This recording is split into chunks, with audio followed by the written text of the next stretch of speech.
Salut mon ami, j'espère que tu vas bien. Aujourd'hui, nouvelle vidéo ensemble sur YouTube. On va parler d'un sujet qui est important pour toi, qui est la procrastination.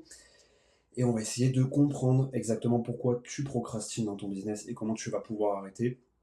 Parce que je sais que tu es quelqu'un qui est ambitieux, qui a plein d'idées, qui a beaucoup de projets. Et la problématique que tu as, c'est qu'à chaque jour qui passe, tu te retrouves complètement bloqué, tu procrastines. Et ce qui est énervant, ce qui est frustrant pour toi, c'est que ça commence à te ronger. Tu as envie d'avancer, tous les jours, tu te dis, ok, j'ai ma liste d'objectifs, j'ai envie de faire les choses, mais j'y arrive pas. Parce que tu sens qu'il y a quelque chose qui te retient. Et c'est pas un manque de motivation ou un manque de discipline, comme on va te dire un peu à droite et à gauche.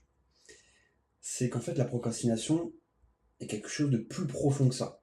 C'est un signal que tu dois accepter de voir, parce que généralement, la problématique que tu vas avoir en tant qu'entrepreneur, c'est que tu ne veux pas voir les choses. Soit parce que tu es dans le déni, ou soit parce que tu as tellement de travail au quotidien que tu ne t'aperçois même plus, tu ne prends même plus le temps de t'analyser pour voir exactement quels sont tes blocages et comment tu peux les gérer et les régler une bonne fois pour toutes. Alors ton cerveau, oui, il te dit des choses, il t'envoie des signaux. Après, c'est soit tu les vois, soit tu les vois pas. Et justement, aujourd'hui, on va essayer de les déchiffrer ensemble, ces signaux, parce que je sais à quel point ça te pèse au quotidien, à quel point ça te brûle à l'intérieur, et que tu as du mal à enchaîner tes objectifs, à les réaliser, à faire en sorte que ton business se propulse à un niveau supérieur. Alors, j'ai décidé de prendre cette problématique-là pour te montrer pourquoi tu procrastines déjà, mais surtout, j'ai envie de te montrer comment tu peux reprendre le contrôle avec une méthode qui est précise, qui est concrète et que tu pourras appliquer dès demain. Et qu'enfin, ça soit plus la galère pour toi et que tu te retrouves plus à chaque fois le matin te dire par quoi tu vas commencer, qu'est-ce qui est prioritaire, comment est-ce que tu vas devoir élaborer ton plan, à quel moment de la journée tu seras le plus productif, etc., etc. Il y a une grosse analyse qu'il faut faire en amont, mais je vais déjà t'apporter quelques tips et une solution concrète. Alors toi, ton problème numéro un, c'est ce perfectionnisme. On le sait, ça fait un moment que tu le sais, mais le problème c'est que tu ne sais pas comment le gérer. Au fond de toi, tu veux toujours que ce soit parfait avant de te lancer. Tu te dis peut-être que c'est une qualité en soi, ce que je peux comprendre. Tu te dis que si tu balances quelque chose qui est parfait aux yeux des gens, aux yeux de ton audience, eh bien ça va être génial, tu vas avoir des super retours, les gens vont t'adorer, ils vont vouloir encore plus de ton contenu, ils vont vouloir passer par toi, prendre ton service, tes produits. Et tout ça, c'est quelque chose que tu veux. Tu as besoin quelque part de cette reconnaissance parce que c'est aussi quelque chose qui, pour les entrepreneurs comme toi, sert de carburant. Et ça, c'est normal.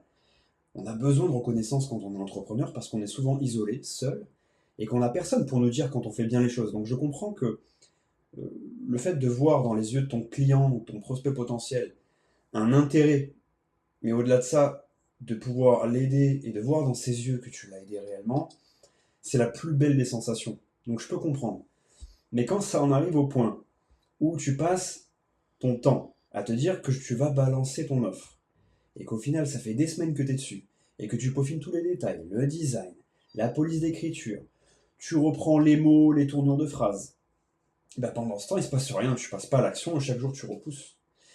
Le problème du perfectionnisme, c'est pas que tu veux faire bien et qu'il faut encore travailler et retravailler les choses. Le problème du perfectionnisme, c'est que tu retravailles et à chaque fois tu te reposes une question et tu te dis mais ça va pas, il faut que je retravaille comme ci et comme ça. Et au final, tu ne fais rien et tu n'envoies jamais l'offre que tu voulais envoyer.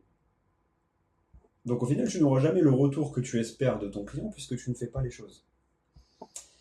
La réalité que tu dois comprendre, c'est que même si tu fais une petite action qui n'est pas parfaite, on s'en fout que ça soit parfait en vérité. Ça aura toujours plus d'impact pour toi que d'être dans l'inaction.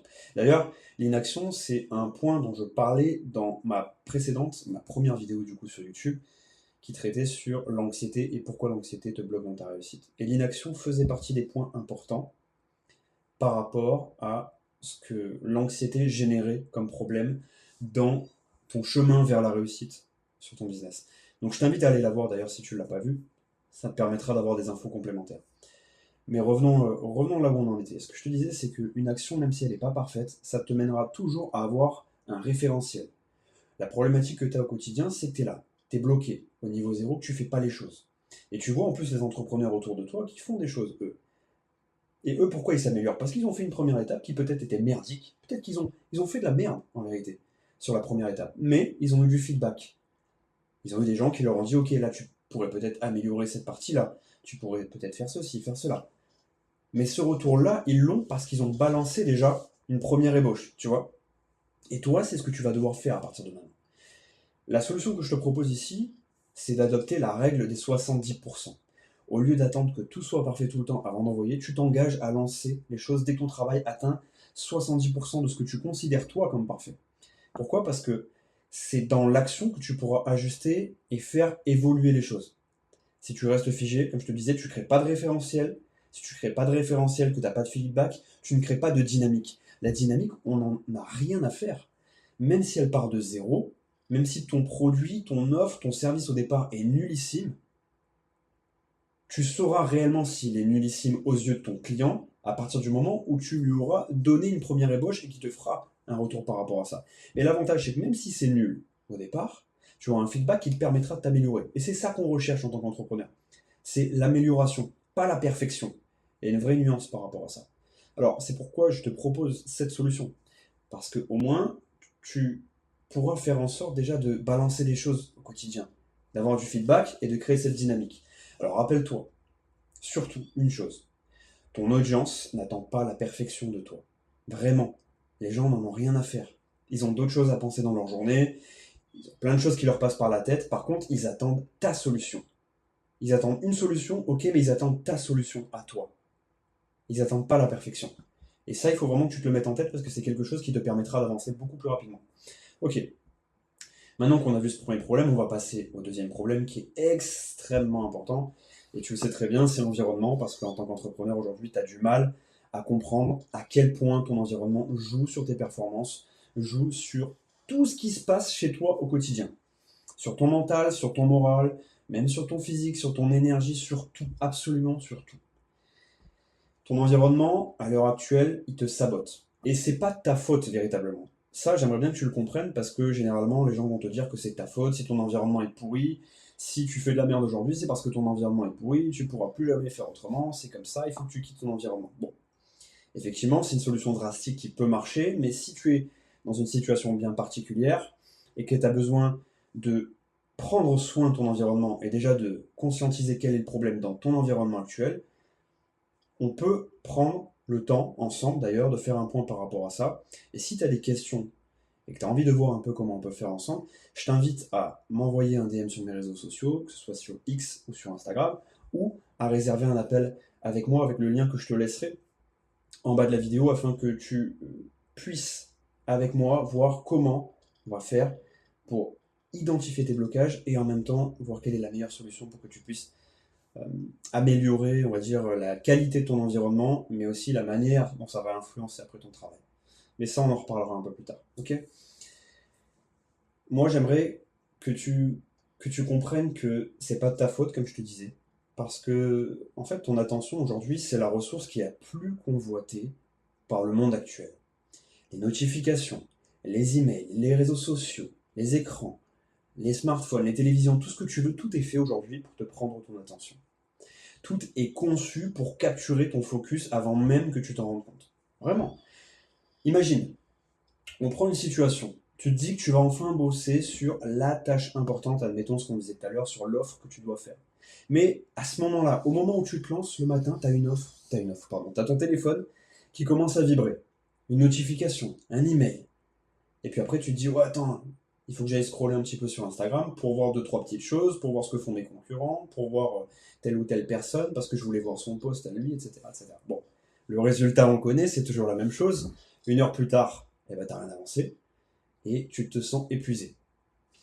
La problématique, c'est que en plus de te sentir épuisé, de te sentir fatigué, tu as perdu ton focus. Il faut savoir d'ailleurs que le cerveau, il met en moyenne 25 minutes à retrouver son focus. Donc imagine-toi, 25 minutes à récupérer le focus.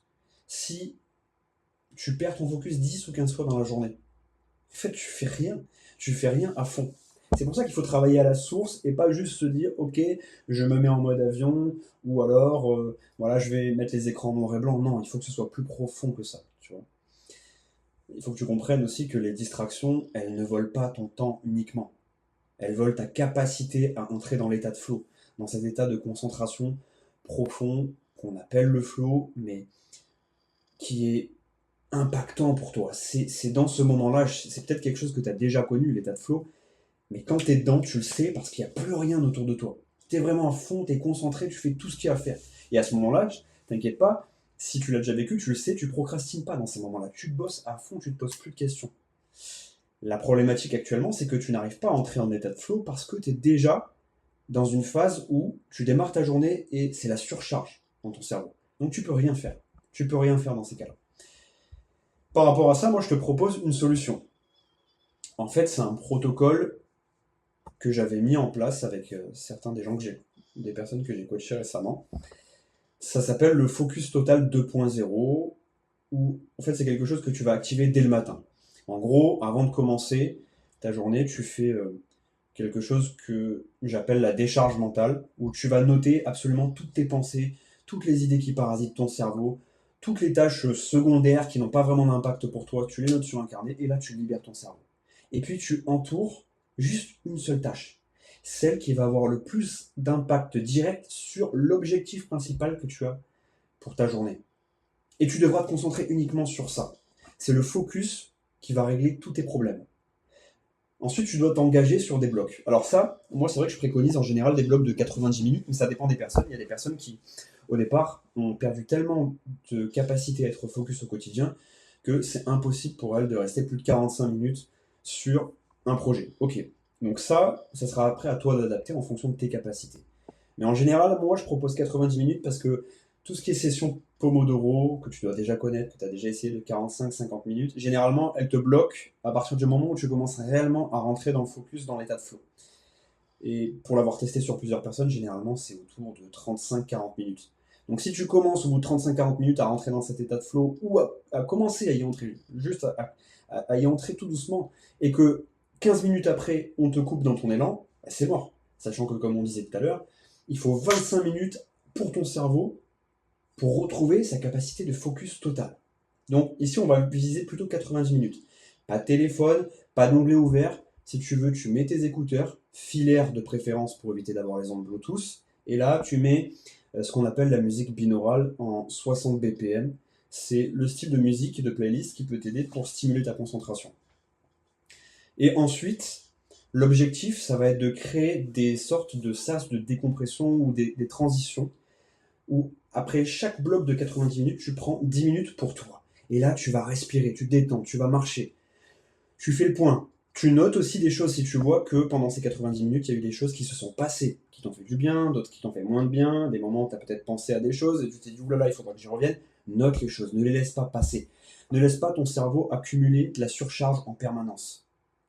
Parce que c'est cette surcharge-là qui fait que tu n'arrives pas à trouver ton état de flow. On en a parlé tout à l'heure, mais c'est réel. Donc voilà, chaque distraction que tu élimines te rapprochera de ton potentiel réel, que tu es en train de gâcher depuis des mois et des mois. Et c'est là que tu prendras l'avantage. Ok? Et maintenant, on va passer sur la troisième problématique, qui est aussi quelque chose qui est répandu chez grand nombre d'entrepreneurs, et sûrement qui est peut-être ton cas aussi, parce que tu n'as pas de plan clair, et c'est la troisième problématique. Peut-être la plus sournoise, la plus vicieuse, c'est que tu as l'impression d'avancer, mais tu avances sans plan. Chaque matin, tu improvises en fait. Et à la fin de la journée, tu as fait beaucoup, tu as la sensation d'avoir fait beaucoup de choses, mais tu n'as pas vraiment avancé stratégiquement sur tes projets. Regarde, si je prends l'exemple d'un entrepreneur qui veut, comme toi, développer son business, mais que tu commences ta journée en regardant tes emails, puis là, tu enchaînes les urgences, tu as des appels à droite à gauche, et à la fin de ta journée, tu te dis, wow, mais attends, il est déjà 18h, j'ai rien fait. J'ai rien fait de concret. Je suis épuisé et j'ai rien fait. J'ai fait aucune action qui a un impact réel sur l'objectif que je m'étais fixé à la base. Et des fois, tu te rends même pas compte à quel point ça s'est passé si vite. Tu es rentré dans cet état de flow, mais sur la distraction, où pour le coup, tu t'es vite retrouvé dans une distraction infinie par les mails, les appels, puis tu allais scroller sur Instagram, etc., que tu te retrouves à la fin de la journée à n'avoir rien fait de concret. Ce qu'il faut que tu comprennes, c'est que quand tu avances avec zéro plan dans ton quotidien, eh bien, chaque tâche que tu vas avoir à faire va te sembler urgente. Parce qu'il n'y a rien qui est ciblé. Et la vérité que tu dois comprendre, c'est quand il y a tout qui te semble urgent et qu'il n'y a rien qui est prioritaire, eh bien, tu perds ton focus, encore une fois. Et là, tu procrastines parce que tu te dis que enfin ton cerveau se dit inconsciemment, que le seul moyen d'éviter ce moment de confusion, on va dire, c'est d'aller procrastiner, c'est d'aller regarder une vidéo, c'est d'aller sur Netflix, c'est d'aller sur Instagram. Et donc, à ce moment-là, tu perds ton temps et encore une fois, tu perds tes opportunités. Des opportunités qui, pour toi, te permettront de faire grandir ton business, de gagner plus d'argent, d'avoir un meilleur réseau. Et tout ça, c'est des choses que tu perds au quotidien. Et tous les jours, tu perds peut-être une, deux, trois opportunités. Imaginons que tu perds 2 opportunités par jour. À la fin de l'année, ça fait 700 opportunités. Je dis pas que sur les 700, elles vont toutes aboutir, mais ne serait-ce que 10% finissent par aboutir. Eh bien, tu as loupé 70 opportunités qui t'auraient peut-être permis de passer de 5 000 à 10 000 euros par mois, ou d'avoir un meilleur réseau, ou d'avoir 3 clients en plus. Peu importe, mais la vérité, elle est là. C'est que tu ne t'es pas concentré sur ce qu'il fallait faire. Tu as détourné ton attention, ou plutôt tu t'es fait détourner ton attention par des choses comme le scroll, par la peur de l'échec, etc. Et ça t'a défocus, et ça t'a complètement, en fait, enlevé cette capacité à te concentrer sur ce qui était important pour toi. Ce que j'aimerais que tu fasses aussi, chaque soir, peut-être avant de dormir, c'est de prendre 5 minutes pour écrire 2 ou 3 tâches maximum qui sont prioritaires pour toi, que tu vas devoir faire le lendemain. Alors ça peut être le dimanche aussi, de faire toutes tes tâches, les programmer pour toute la semaine, et à chaque fois, tu dois avoir une question qui te vient en tête. C'est automatique. Est-ce que l'action que je vais faire ici va me rapprocher directement de mon objectif principal? C'est obligatoire d'avoir ça en tête, vraiment. Tu dois te demander à chaque fois en te levant le matin si cette tâche-là va avoir un réel impact. Parce que c'est celle-là qu'il faudra faire réellement. Commencer ta journée avec cette première tâche et rien d'autre. C'est un rituel qui est pas compliqué. Je te parle pas d'aller marcher pendant 30 minutes et de faire 20 minutes de méditation et d'aller escalader de Mont Blanc et d'aller je ne sais pas où faire 3 tours de terrain et d'aller à la piscine municipale et de faire 50 minutes d'apnée. Je te parle pas de ça. Là, je te parle de prendre 5 minutes le soir pour écrire tes tâches prioritaires et même prendre du temps pour écrire ce qui t'a bloqué dans la journée. Tu verras que le fait d'écrire, et j'en ai parlé dans ma précédente vidéo, te permet de te libérer d'un poids, de matérialiser tes problèmes concrètement, de mettre des mots, de mettre des émotions sur ce que tu as au fond de toi. Et le fait de les matérialiser, de les visualiser clairement, ça va te permettre d'avoir beaucoup plus de facilité pour créer un plan pour à la fois contrer ces événements qui te bloquent et à la fois trouver des solutions qui te permettent de te réaxer sur ce qui compte vraiment pour toi. Ok? Alors, voilà, ce rituel, comme je te le disais, c'est ce qui te permettra de retrouver ta clarté mentale et surtout, comme je te disais au début, de retrouver ce que tu n'as plus depuis un long moment, c'est-à-dire des dynamiques. Ce qu'on cherche en tant qu'entrepreneur, c'est créer des boucles, des dynamiques qui vont te permettre de retrouver la satisfaction, de la motivation, du bien-être, d'améliorer aussi ton sommeil, d'améliorer la qualité de tes appels, de tes rendez-vous, de tes réunions, de ton offre, de tes produits, tout ce que tu veux. Et tout ça commence par de la dynamique. C'est pour ça que je te disais que la première action que tu vas faire et que tu vas pouvoir balancer à ton audience, le premier feedback sera déjà générateur de dynamique. C'est pour ça qu'il faut faire les choses. Faire les choses est beaucoup plus important que de rester dans l'inaction. Alors, si je fais un petit résumé, on a parlé du perfectionnisme qui te bloque. Ok. Ton environnement aussi, qui est vraiment probablement la chose qui te bloque le plus et qui est la plus vicieuse en ce moment, et le fait que tu n'as pas de plan. Ok? Mais ce que j'aimerais que tu comprennes, c'est qu'évidemment, ce ne sont pas des blocages qui sont définitifs.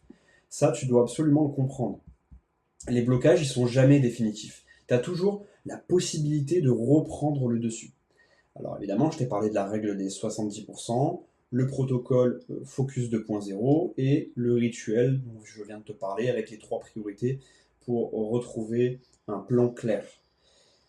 Je veux vraiment que tu prennes conscience que reprendre le contrôle maintenant, c'est possible pour toi. Ok? Tu peux retrouver confiance en toi. Tu peux transformer tes journées en levier de réussite. Tu peux enfin avoir la croissance que tu as envie d'avoir dans ton business. Tu peux enfin être heureux, bosser sans avoir de doute en permanence. Regarde, imagine juste un instant que là, du jour au lendemain, tu n'hésites plus. Tu n'as plus de doute qui te paralyse au quotidien. Juste, tu es clair d'esprit. Il n'y a plus rien qui te bloque. Imagine que chaque décision que tu vas prendre va refléter enfin la personne que tu es vraiment et la personne que tu as envie de devenir. La version alignée, la version confiante, la version puissante de toi-même. Imagine un petit peu ça. Ça, c'est le pouvoir d'être toi-même. Et ce pouvoir en soi, il est déjà en toi. Mais la problématique que tu as aujourd'hui, c'est qu'il est caché sous des couches et sous des amas de stress, d'angoisse, de blocage. Et ce que je te propose, c'est de t'aider à débloquer tout ça. Je te propose qu'ensemble, on fasse un appel stratégique. On ne va pas parler de solutions génériques, de hacks temporaires que tu peux voir absolument partout sur YouTube ou sur les autres réseaux. Je veux qu'on construise ensemble une feuille de route pour que tu puisses transformer ta confusion en clarté, que tu puisses retrouver confiance en toi et que tu puisses impacter ton business là où c'est vraiment nécessaire de mettre ton focus, que tu retrouves ta confiance en toi. Ok? Si tu sens que pour toi c'est le bon moment pour activer ce process-là, eh bien je t'invite à cliquer sur le lien qui est juste en bas de la vidéo. Tu réserves ton appel avec moi et ensemble, on va faire le point et on va commencer par ce que tu as au fond de toi. Ok? Si tu es OK avec ça, je t'invite à réserver le lien. N'hésite pas aussi à me faire un retour sur cette vidéo, à me dire ce que tu en as pensé, ce que tu as aimé, ce que tu n'as pas aimé. Et je t'invite aussi à aller voir ma précédente vidéo sur pourquoi l'anxiété bloque ta réussite, de manière à ce que tu puisses avoir un panel un peu plus global de ce que je fais et de comment je peux t'aider au quotidien. Voilà, alors écoute, je te souhaite une très bonne journée ou une très bonne soirée selon à quelle heure tu regarderas cette vidéo. Et puis je te dis à très bientôt mon ami.